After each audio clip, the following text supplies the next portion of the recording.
Hola, ¿qué tal? Buenas tardes. Hoy es la anteúltima clase o encuentro que tenemos con respecto al Seminario de Gubernamentalidad y Sistema Penal.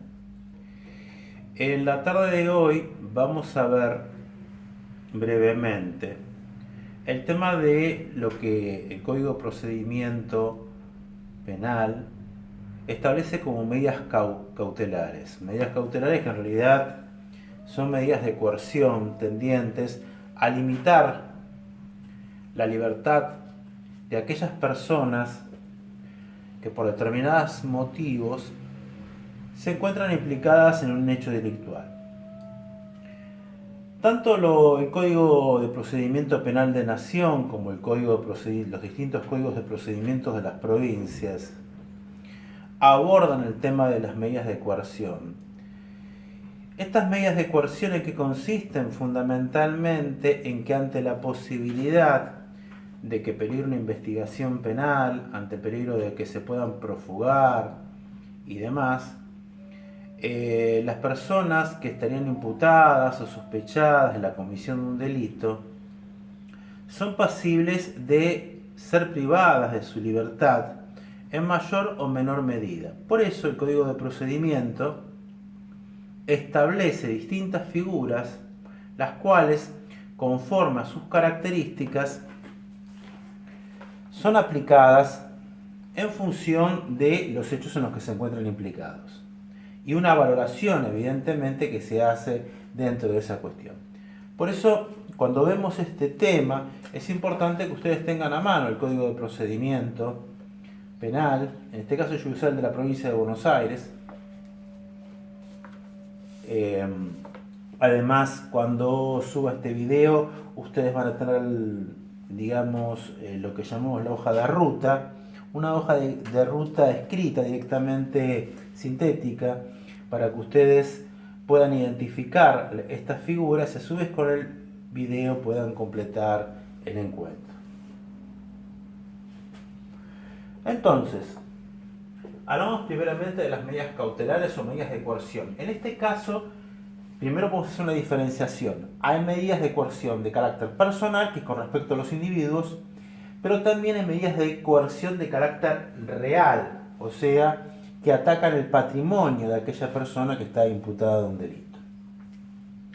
La primera de las figuras que nosotros vamos a analizar es la figura del arresto. La figura del arresto, como está desarrollada en el artículo 149 del Código de Procedimiento, dice: cuando en el primer momento de la investigación de un hecho en el que hubieran participado varias personas, no sea posible individualizar a los responsables y a los testigos y no pueda dejarse de proceder sin peligro para la investigación. El agente fiscal podrá disponer que los presentes no se alejen del lugar ni se comuniquen entre sí antes de prestar la declaración y aún ordenar el arresto si fuera indispensable, sujeto a la inmediata revisión del juez de garantías. En este sentido, entonces estamos hablando de un término que es importante mencionarlo. Ustedes van a encontrar que, por ejemplo, en la Constitución se habla de arresto, y en general una figura de carácter más bien genérico y que tenía que ver con lo que podríamos considerar una privación de la libertad por fuerzas de seguridad o ordenadas ante determinados hechos, como pueden ser una persona que después que prestó declaración indagatoria es arrestada, o una persona es arrestada como consecuencia de encontrarse en las inmediaciones en donde se ha cometido un delito, o como consecuencia también después de prestar una testimonial y se pueda comprobar que tiene cierta implicancia en el hecho, se puede dictar su arresto. Lo importante de esta figura es que es una figura limitativa en cuanto al tiempo. El Código de Procedimiento, específicamente en el caso del Código de Procedimiento de la provincia de Buenos Aires, establece que el arresto no puede ser por más de 12 horas, prorrogables por 6 horas más, y esto ya después quedará a consideración del fiscal y del juez interviniente porque evidentemente ya se pasaría a otra instancia con otra denominación, que nosotros conocemos con el nombre de detención con orden. Luego tenemos, este es el arresto. Después tenemos la citación. La citación es una figura que fundamentalmente tiene que ver con esta idea de citar a una persona que presuntamente está involucrada en un hecho y que tiene la obligación de comparecer ante esa situación, ante esa citación que se le ha efectuado. Salvo que hubiese alguna causa justificada por la cual no se pudo presentar. Caso contrario, la próxima citación será mediante el uso de la fuerza pública. Luego tenemos la figura de la detención. Y aquí es importante mencionar lo que dice el artículo 151 cuando habla de detención, más allá de que hay una descripción sumamente importante y donde también se establecen plazos. Esto es muy importante tenerlo en cuenta. ¿Por qué? Se puede pasar de un arresto a una detención, en donde ya el juez interviene y saca el auto de detención, y después, durante un tiempo, esa persona puede permanecer detenida, generalmente entre los plazos de la detención más los plazos para la resolución de la situación procesal. Esa persona puede estar detenida entre 40 y 45 días. Hasta ese momento. Después de eso, o se le dicta lo que se llama una falta de mérito en ese caso, lo cual el proceso continúa, pero esa persona se va a su casa. Se puede dictar directamente sobreseimiento, porque la persona no tiene nada que ver en el hecho, o sí, y evidentemente aquí es cuando encontramos la otra figura, que es la que tiene que ver con la prisión preventiva, es al encontrar semiplena prueba e indicios vehementes de que esta persona participó del hecho. Entonces ahí sí ya se tiene que dictar la prisión preventiva y esa persona ya queda privada de la libertad por un plazo de 2 años como máximo, que puede ser prorrogable por 1 año más, depende de la complejidad, en este caso, que tenga la causa. Es muy importante entender que hay plazos fatales en todo esto, o sea, la situación de una persona que se encuentra en un estado de detención debe ser resuelta de manera pronta por la autoridad interviniente. O sea, una persona no puede estar in eternum bajo la figura de detención. Como tampoco después de la detención, si se le dicta un auto de prisión preventiva, no se lo puede detener toda la vida en prisión preventiva. Nosotros tuvimos en los últimos tiempos una serie de casos bastante particulares, de público y notorio, con algunas figuras que tuvieron cierta resonancia, digamos, durante la gestión del Estado kirchnerista, que estuvieron con prisión preventiva más de 3 años todavía, y que finalmente hubo que resolver su situación procesal y de última se consiguió, y en la mayoría de los casos, que se dicte lo que se llama una suerte de prisión domiciliaria, lógicamente ahí alegando elementos que no permitirían que continúe en un establecimiento carcelario, y se cambia esa figura por la de lo que se llama una prisión domiciliaria, como es el caso de Lázaro Báez o de otros de aquellos que estuvieron en ese tipo de cuestiones.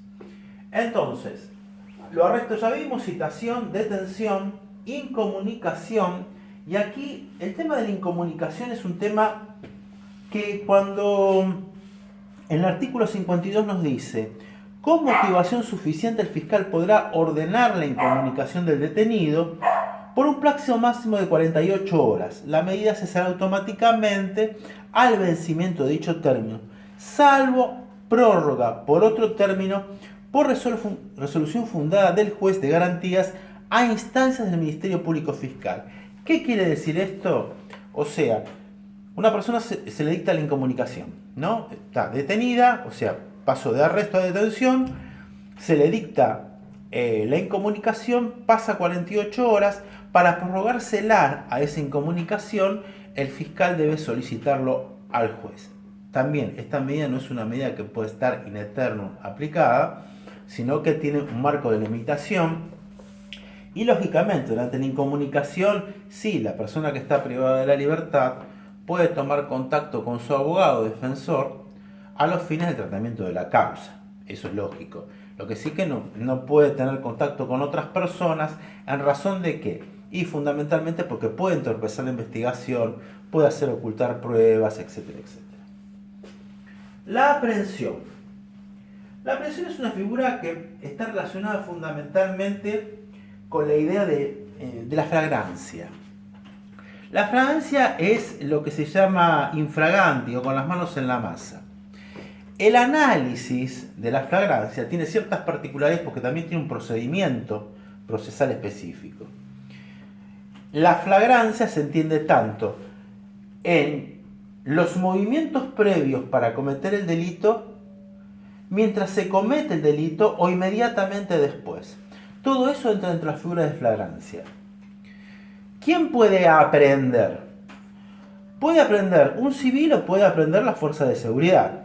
Si aprende un civil, lo que tiene que hacer inmediatamente es ponerlo a disposición de las fuerzas de seguridad e inmediatamente las fuerzas de seguridad tomarán contacto, se pondrán en comunicación con el fiscal que esté interviniendo en de turno y le dará cuenta de los hechos correspondientes.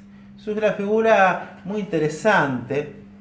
Yo a veces recomiendo entre de vuestras posibilidades que ustedes ingresen en páginas como la de Revista de Pensamiento Penal y ahí van a encontrar ciertas características que tiene la figura de la aprehensión. Y esto trae a colación un tema que en los últimos tiempos ha sido muy de común, que es este tema de los linchamientos, porque muchas veces algunos civiles detienen a una persona que recién acaba de cometer un hecho delictivo o lo está cometiendo, y ahí se produce, digamos, esta cuestión de justicia por mano propia. Y a veces hasta que llegan las fuerzas de seguridad, hasta que dispersan a los violentos y demás, la persona que cometió el hecho delictivo queda seriamente lastimada o a veces pierde la vida. Por eso es importante tener en cuenta cómo comprender este tipo de figuras.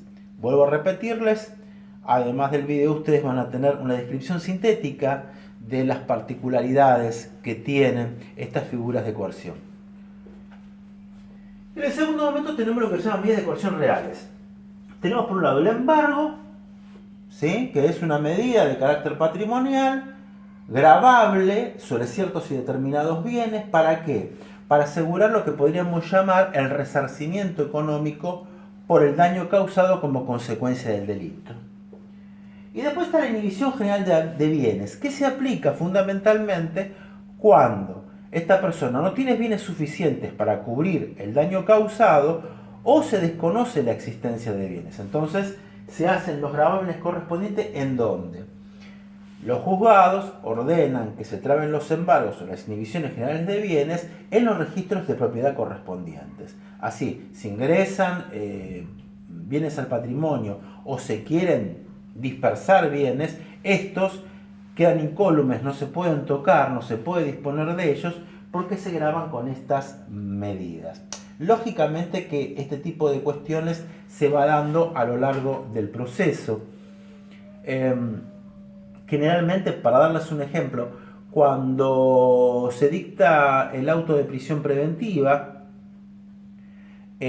muchas veces, como ha pasado también con los casos que mencionábamos antes, a eso se le sumaba además la traba del embargo o una inhibición general de bienes. Esto, digamos, es sumamente conocido, lo hemos visto con el procesamiento de algunas figuras de las gestiones anteriores que han sido sujetas a proceso, y además de procesarlas, quizás sin prisión preventiva, pero estar procesadas, porque obviamente la persona puede estar imputada y procesada, pero no necesariamente privada de la libertad. Pero sí, como una forma de afectar y de coaccionar, se le traba embargo sobre los bienes o la inhibición general sobre los mismos. Bueno, esto en general son aspectos a tener en cuenta. Así que bueno, cualquier cuestión, el foro está habilitado para que ustedes puedan hacer las consultas que consideren pertinentes.